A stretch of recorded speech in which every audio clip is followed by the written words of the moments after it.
नमस्कार, कशा आहात आपण? नेहमीप्रमाणेच आजचा व्हिडिओ खूपच युजफुल आणि इंटरेस्टिंग होणार आहे। शेवटपर्यंत नक्की पहा। आवडल्यास मित्रपरिवारासोबत शेअर करायला विसरू नका।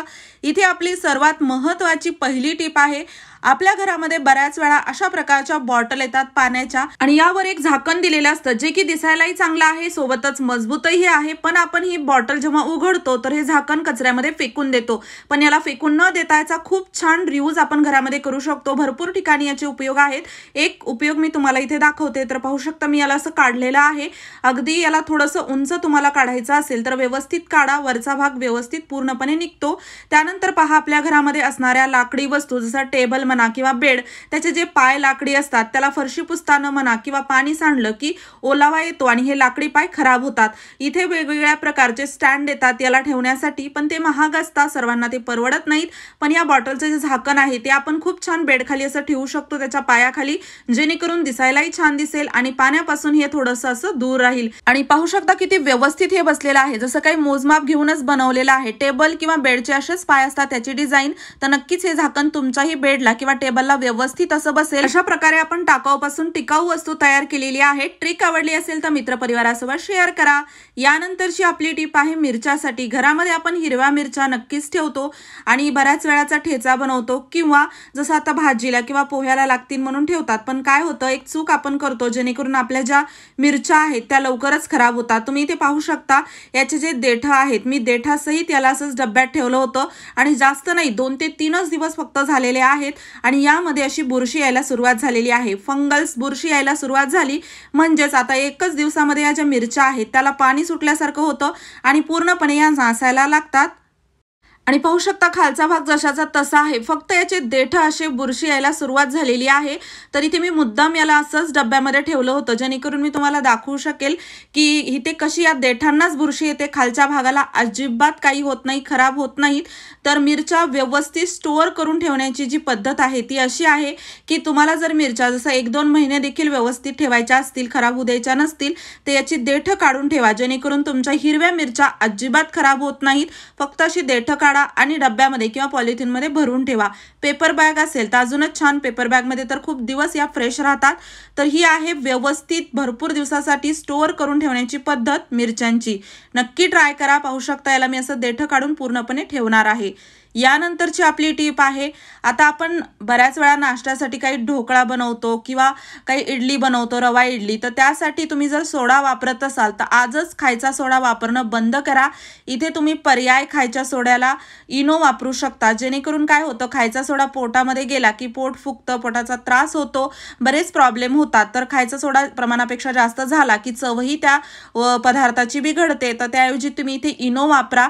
इनोमुळे तुमचा ढोकळा म्हणा किंवा जसं रवा इडली खूप छान फुगते आणि सॉफ्टही होते। त्यासोबतच इनो थोडाफार कमी जास्त झाला तरी काही प्रॉब्लेम होत नाही आणि इनो खाल्ल्यानंतर काही नुकसानही होणार नाही, जसं सोडा खाल्ल्यानंतर होतं। पाहू शकता मी इनोचं एक पाकिट यामध्ये टाकलेलं आहे आणि विस्करने फक्त आपण थोडंसं पाणी टाकून याला हलवून घेतलेलं आहे। खूप छान हे फ्लफी असं बॅटर होतं। त्यानंतर तुम्ही याला जसं आपण इडली पात्रामध्ये किंवा इतर काही वस्तूमध्ये टाकण्यासाठी वेगळासा चमचा घ्यायची गरज नाही, विस्करनेच आपलं हे काम होतं। यामुळे भांडे देखील जास्त घासायला पडत नाहीत। आणि पाहू शकता इनो घालून बनवलेली रवा इडली किती छान सॉफ्ट झालेली आहे। नक्कीच तुम्ही पण बनवा आणि तुमच्या मैत्रिणींसोबत देखील शेअर करा। यानंतरची आपली टिप आहे वापरलेल्या चहा पावडरसाठी। वापरलेली चहा पावडर आपण खराब समजून कचऱ्यामध्ये फेकून देतो, पण घरामध्ये याचे देखील भरपूर उपयोग आहेत। त्यातलाच एक उपयोग असा आहे की आता नेहमी तुम्ही जेव्हा चहा बनवता त्यावेळेस चहा पावडर जी आहे ती पाण्याने स्वच्छ धुवून घ्यायची, म्हणजे त्यामध्ये दूध असेल, त्यातला गोडपणा, साईचे कण हे पूर्णपणे निघून गेले पाहिजेत। आणि त्यानंतर याला आपण उन्हामध्ये वाळवणार आहोत। आता वाळवलेली चहा पावडर तुम्ही भरपूर ठिकाणी उपयोगात आणू शकता। एक तर तुमच्या रोपांना, झाडांना खत म्हणून देखील याचा खूप छान फायदा होतो। त्यासोबतच घरामध्ये कुठे जर तुमचा बॅड स्मेल येत असेल, दुर्गंधी येत असेल, तर ती दुर्गंधी घालवण्यासाठी देखील आपण या चहा पावडरचा उपयोग करू शकतो। आणि त्यासाठी तुम्हाला फक्त चहा पावडर अशी ठेवून चालणार नाही, तर एक छोटंसं काम करायचं आहे। इथे तुम्ही एखादा कपडा देखील वापरू शकता। इथे मी वापरलेला आहे कापूस। थोडासा कापूस घ्या आणि जर एखादा कपडा वापरत असाल तर थोडा जाळीदार कपडा वापरा, जेणेकरून त्यामधून थोडाफार जो सुगंध आहे तो बाहेर येत राहील। खूप जाड कपडा वापरला तर काही फायदा होणार नाही। आणि टिश्यू पेपर वापरत असाल तरी चांगला आहे, पातळ असतो। तर त्यानंतर पहा इथे मी कापूस असा थोडा पसरून घेतल्यानंतर थोडीशी चहा पावडर टाकलेली आहे आणि याला मी फ्रीजमध्ये ठेवणार आहे। फ्रीजमध्ये आपण भरपूर वस्तू ठेवतो एकत्र आणि अचानक त्यामधून असा वेगळाच वास यायला लागतो, तर फ्रीजमधील दुर्गंधी घालवण्यासाठी किंवा फ्रीज बराच वेळ बंद राहिल्यानंतर त्यामध्ये वास येतो, तो वास घालवण्यासाठी आपण चहा पावडर अशा प्रकारे उपयोगात आणू शकतो। पुढे येणाऱ्या व्हिडिओजमध्ये अजून आपण चहा पावडरचे बरेच उपयोग पाहणार आहोत, त्यामुळे चहा पावडर धुवून स्वच्छ अशी वाळवून ठेवा आणि मग तुम्हाला त्याचा उपयोग करता येईल। यानंतरची आपली जी टीप आहे त्यासाठी मी ते दह्याचं पॅकेट घेतलेलं आहे। तर अशा प्रकारचं दही ताक जे आपल्या घरी येतं पॅकेटमध्ये म्हणा किंवा तुम्ही जर घरी बनवत असाल तर अजूनच छान।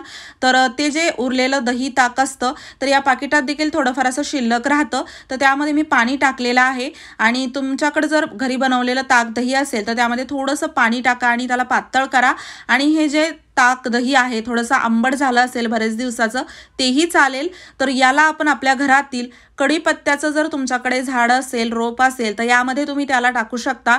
बऱ्याच वेळा आपण पाहतो कढीपत्त्याच्या पानांना कीड लागते, पांढरट त्यावरती डाग दिसायला लागतात, तर हे सर्व समस्या ज्या आहेत त्या घालवण्यासाठी आपण इथे ताक किंवा दही उपयोगात आणू शकतो किंवा याची फवारणी देखील यावरती तुम्ही करू शकता, जेणेकरून यावरती कोणताही किडा लागत नाही।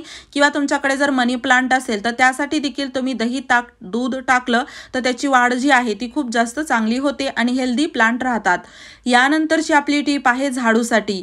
घरामध्ये दररोजची लागणारी वस्तू आणि खूपच महत्त्वाची वस्तू म्हणजे झाडू बऱ्याच वेळा आपण उपयोग करतो। सततच्या वापरामुळे झाडू जो आहे तो खराब होतो आणि याच्या ज्या काड्या आहेत त्या अशा गळायला लागतात। जसं जसं एक एक काड्या गळतील तसा हा झाडू लूज होतो आणि एकदा झाडू लूज झाला की त्याच्या काड्या ज्या आहेत त्या एक एक करत गळत जातात। आपल्या घरामध्ये झाडून काढून आपण घर स्वच्छ करतो, पण अजूनच या झाडूमुळे घर खराब होतं, त्यासोबतच पैसे देखील वाया जातात। आजकाल झाडू खूप महाग झालेले आहेत, तर अशा प्रकारे थोडा झाडू जुना झाला की असा लूज होतो। तर यासाठी एक छोटंसं काम म्हणजे तुमचा झाडू भरपूर दिवस चालेल आणि खराब होणार नाही। तर इथे मी वापरत आहे चहाची प्लास्टिकची गाळणी। तुमच्याकडे जर खराब झालेली गाळणी नसेल तर तुम्ही एखादी पातळ खराब अशी प्लास्टिकची वस्तू वापरू शकता। खास करून इथे मी गाळणी यासाठी वापरत आहे कारण की एक तर सर्वांच्या घरी खराब झालेली असते, त्यासोबतच ही पातळ प्लास्टिक असतं खूप हलकं, तर हे वापरायला थोडंसं सोपं जाईल। तर पाहू शकता इथे मी याला असं खालच्या बाजूला गरम करून घेत आहे। जसं प्लास्टिक थोडंसं आपण गरम केलं की ते वितळायला लागतं आणि वितळलेलं प्लास्टिक आपण इथे या भागावरती टाकणार आहोत। ही जी प्लास्टिकची झाडूची मूठ आहे तो खालचा भाग मी त्याला थोडंसं खाली घेतलेला आहे आणि त्यानंतर यावरती मी हा प्लास्टिकचा वितळलेला भाग असा टाकत आहे। जेवढा जास्त हा प्लास्टिकचा वितळलेला भाग टाकता येईल तेवढा टाकून घ्या, जेणेकरून हा झाडू जो आहे तो खूप छान घट्ट बसतो आणि त्यानंतर लवकरात लवकर आपल्याला हे प्लास्टिकचा खालचा भाग वर करायचा आहे आणि त्यानंतर याला असं दाबून घ्या। आता ही प्लास्टिकची गाळणी जी आपण वितळून आतमध्ये टाकलेली आहे त्यामुळे प्लास्टिकचा झाडूवरचा भाग खूप जास्त असा यावरती छान घट्ट बसतो आणि त्यानंतर आपण याला गॅसवरती किंवा दिव्यावरती असं थोडंसं गरम करायचं आहे आणि हलक्या हलक्या हाताने याला दाबून घ्यायचं आहे, जेणेकरून आपला जो झाडू आहे त्यामधील ज्या काड्या आहेत त्या खूप छान एकत्र अशा घट्ट यामध्ये बसतात आणि अजिबात एक एक काडी गळत नाही आणि यामधील काड्या गळाल्या नाहीत। आपला झाडू जो आहे तो छान व्यवस्थित भरपूर दिवस चालतो, अजिबात खराब होत नाही आणि पाहू शकता याचा रिझल्ट अगदी तुमच्या समोर आहे। तुम्ही हा व्हिडिओ कोणत्या गावातून किंवा शहरातून पाहत आहात ते मला कमेंट बॉक्समध्ये नक्की सांगा, जेणेकरून माझा व्हिडिओ कुठे कुठे पोहोचला मला ते कळेल। तर इथे माझ्याकडे खराब झालेली गाळणी होती म्हणून मी वापरली, पण सर्वांच्याच घरी अशी फार थोडीफार वापरलेली खराब झालेली गाळणी असते, तर ती तुम्ही इथे वापरू शकता। त्यामुळे तुमचा अगदी जो 200-300 रुपयाचा झाडू आहे आणावा लागणार आहे नवीन, तो घ्यायची गरज पडणार नाही। एवढ्या महाग झाडू पुढे अगदी 5-10 रुपयाची आपली वापरलेली जुनी गाळणी आपण इथे नक्कीच वापरू शकतो, जेणेकरून आपल्याला जास्त पैसे मोजावे लागणार नाहीत नवीन झाडू घ्यायला। तर पाहू शकता खूप छान झाडू असा व्यवस्थित झालेला आहे। अजून एक तुम्हाला पद्धत सांगते, जर तुमचा झाडू खूपच जास्त लूज झालेला आहे, त्यामधील काड्या भरपूर गळालेल्या आहेत, तर काय करा, ही जी गाळणी आहे त्याची दांडी अशी कट करा आणि या प्लास्टिकच्या खालच्या भागामध्ये टाका, म्हणजे हा खूप छान असा व्यवस्थित मजबूत बसेल। तुम्हाला सर्वात जास्त कोणती टिप आवडली ती मला कमेंट बॉक्समध्ये नक्की सांगा। व्हिडिओ आवडला असेल लाईक करा, शेअर करा, चॅनलवरती नवीन असाल सबस्क्राईब करा। असेच उपयोगी व्हिडिओज मी तुमच्यासाठी घेऊन येत राहते। पूर्ण व्हिडिओ पाहिल्याबद्दल मनापासून धन्यवाद।